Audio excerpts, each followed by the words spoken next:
Allahumma salli ala Sayyidina Muhammad.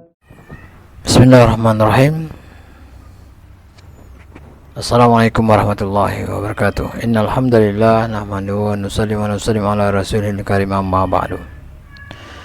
Hadirin yang berbahagia, masih dalam ta'lim anjuran zuhud dan qanaah dalam kitab Fadilah Sedekah di hadis yang ke-9.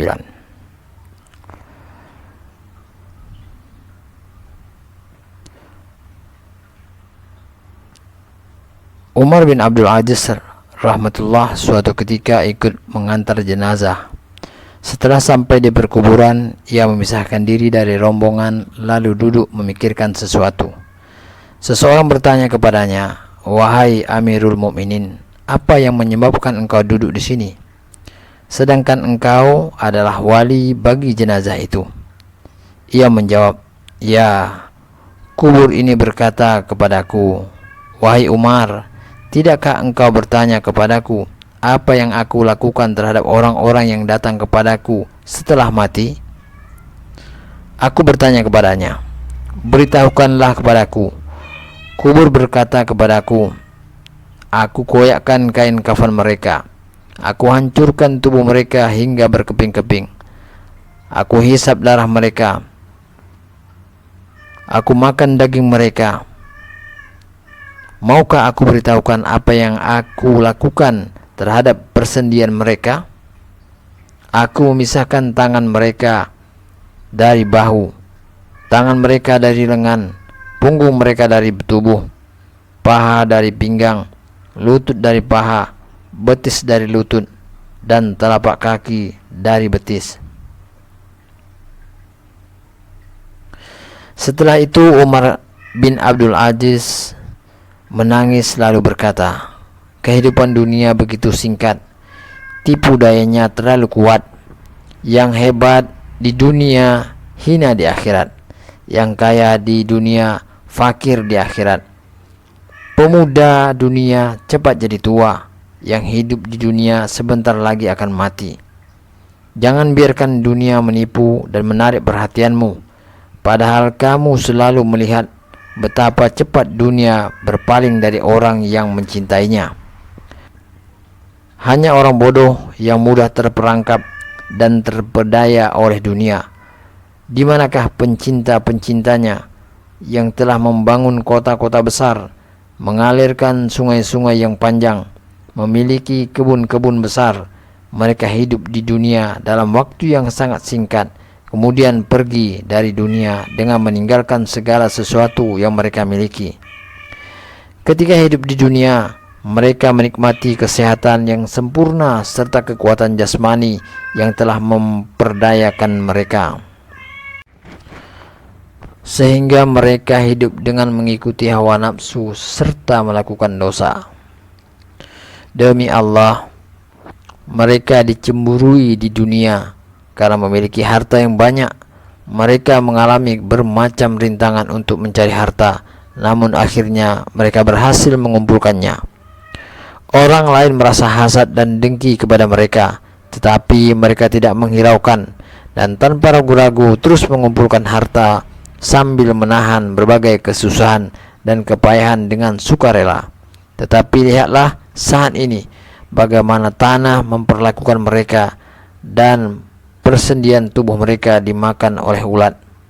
Padahal ketika hidup di dunia, mereka beristirahat di atas sofa yang halus dan empuk, dikelilingi para pembantu dan teman-teman, saudara, kerabat, dan tetangga-tetangganya senantiasa mengikuti kehendak mereka. Tetapi apakah yang kemudian terjadi? Tanyakanlah kepada mereka, bagaimana keadaan mereka sekarang di sana?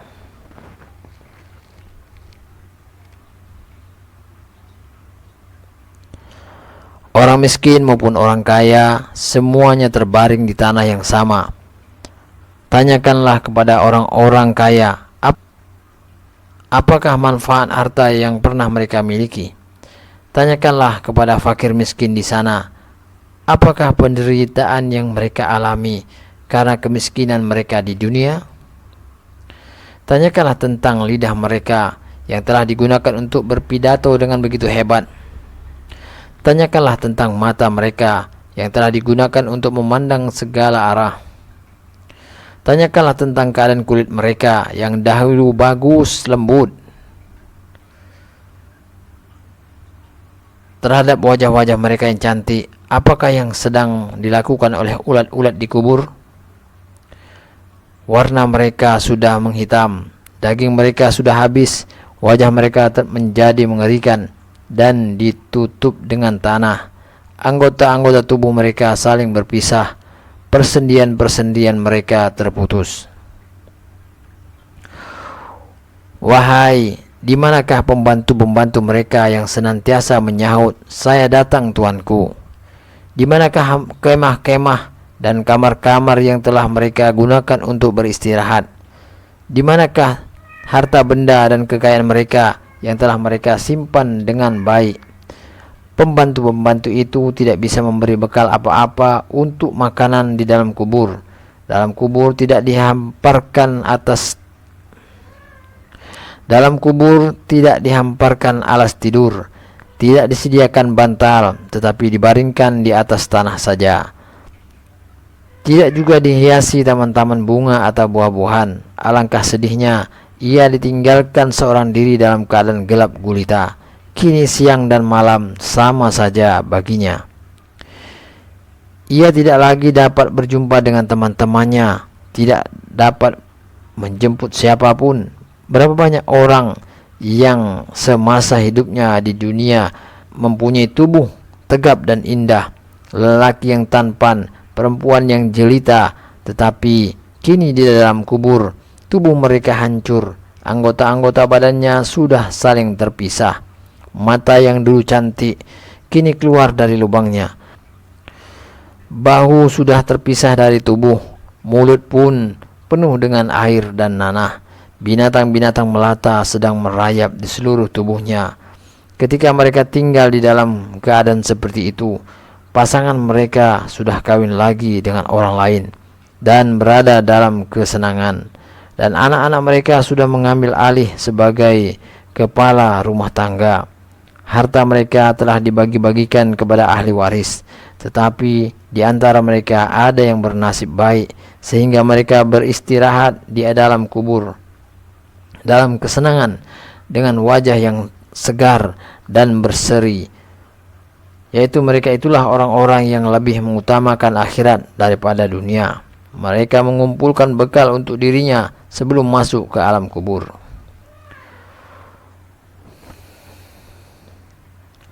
Wahai orang yang esok hari pasti masuk kubur, apakah yang menyebabkan kamu terperangkap dalam urusan dunia? Apakah kamu berharap bahwa dunia yang penipu akan senantiasa bersamamu? Gedung tempat tinggalmu yang luas lagi tinggi, buah-buahan yang sedang masak di kebunmu, alas tidurmu yang lembut, pakaian-pakaianmu yang menyejukkan ketika panas, semuanya akan kamu tinggalkan. Apabila maut telah tiba dan menguasaimu, maka tidak ada yang dapat menghalanginya. Kamu akan teringat dan tidak berdaya. Alangkah menyesalnya orang-orang yang hari ini telah menutup mata saudaranya yang sudah mati, menutupkan mata anaknya dan ayahnya yang sedang memandikan salah seorang dari kerabatnya, yang sedang mengkafani seseorang yang sedang pergi ke tanah perkuburan untuk mengantarkan jenazah seseorang. Ingatlah, suatu saat nanti semua itu juga akan terjadi pada dirimu. Setelah Umar bin Abdul Aziz rahmatullah mengucapkan kata-kata tersebut, kemudian ia membaca 2 bait syair berikut. Manusia berpuas hati dengan benda-benda yang tidak lama lagi akan fana, dan mereka sibuk dalam angan-angan panjang dan harapan pada dunia, seperti orang mimpi yang tertipu oleh kenikmatan dalam tidurnya. Siang hari kamu habiskan dalam kelalaian, dan pada malam hari kamu tidur sementara maut sedang menantimu. Hari ini kamu sedang melakukan pekerjaan-pekerjaan yang akan menjadikan kamu menyesal dan risau. Di dunia ini, binatang-binatang berkaki empat menghabiskan waktu mereka seperti kamu menghabiskan waktumu. Dikisahkan, seminggu setelah peristiwa ini, Umar bin Abdul Aziz meninggal dunia. Dalam kitab Musamirat, Rasulullah bersabda bahwa ada 4 perkara yang merupakan tanda kecelakaan. 1. Mata yang kering, tidak menangisi dosa-dosa sendiri atau tidak ingat dengan perkara akhirat. Yang kedua, hati yang keras. 3. Angan-angan yang panjang. 4. Tamak pada dunia.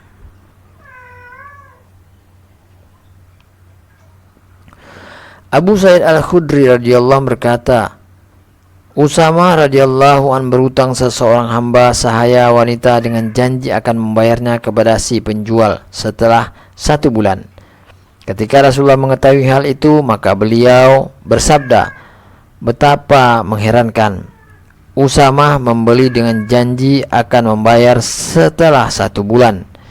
Ia mempunyai harapan yang panjang seolah-olah ia akan tetap hidup hingga bulan depan. Demi zat yang nyawaku berada dalam genggamannya, aku tidak yakin mengenai umurku walau sekejap mata. Ketika aku mengangkat cangkir untuk minum, aku tidak yakin akan hidup hingga sempat meletakkan cangkir itu kembali.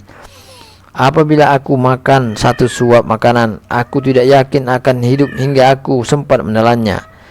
Demi zat yang nyawaku berada dalam genggamannya, perkara-perkara yang telah dijanjikan kepadamu, yaitu mati, kiamat, hisab dan lain-lain, pasti akan terjadi. Kamu tidak dapat menghalangi apa yang dikehendaki oleh Allah. Abdullah bin Umar berkata, suatu ketika Rasulullah memegang bahu saya lalu bersabda, hendaklah engkau hidup di dunia seperti seorang musafir dalam perjalanan.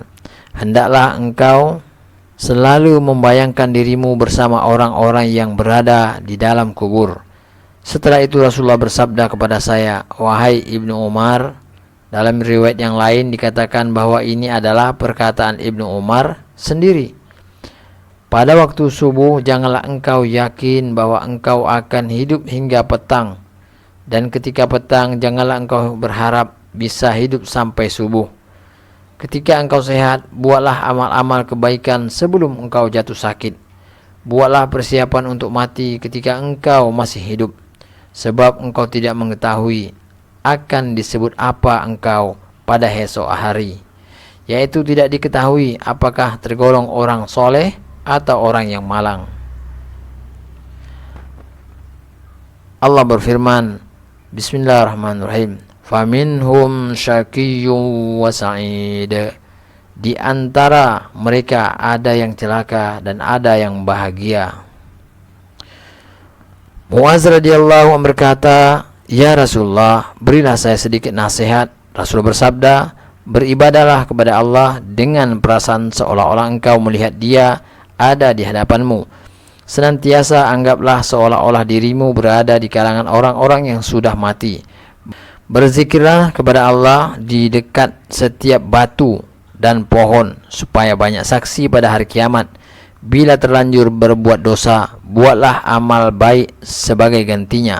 Jika dosa itu dilakukan secara sembunyi-sembunyi, maka amalan baik itu pun harus secara sembunyi-sembunyi.